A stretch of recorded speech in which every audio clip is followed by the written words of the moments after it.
also production decreased yet again. So it was more than enough of objective grounds to fire Mr. Kobolev and the supervisory board, by the way.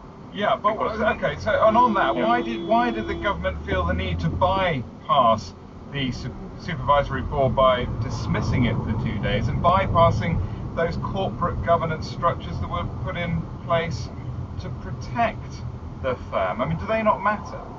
They do matter, and everything was done in full accordance with Ukrainian legislation principle of the corporate governance. And again, it's very clear why it happened like this, because unfortunately, although it's obvious that the performance of the company was not satisfactory, the supervisory board, instead of holding the management accountable, recognized the performance of the executive board, including Mr. Kobolev, as excellent.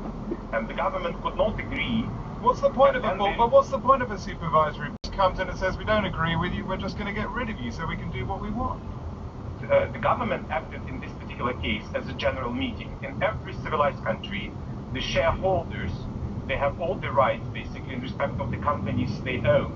So from this particular point, the government as a shareholder, the general meeting, had all the rights to fire and hire the supervisory board. Who else should fire and hire the supervisory board rather than the shareholder in this particular case?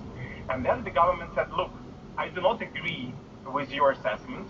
I'm also accountable to people of Ukraine, and I cannot accept unsatisfactory performance of this kind.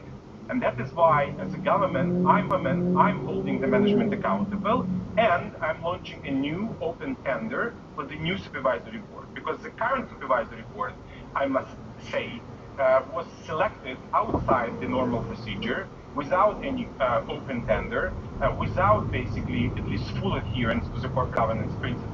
So both substance of reform and form-wise, it was a well-grounded decision, I believe. Is your appointment as the new CEO, is that legal? Yes, it's fully legal, and again, if you don't, I mean, you can ask other lawyers, but why is it that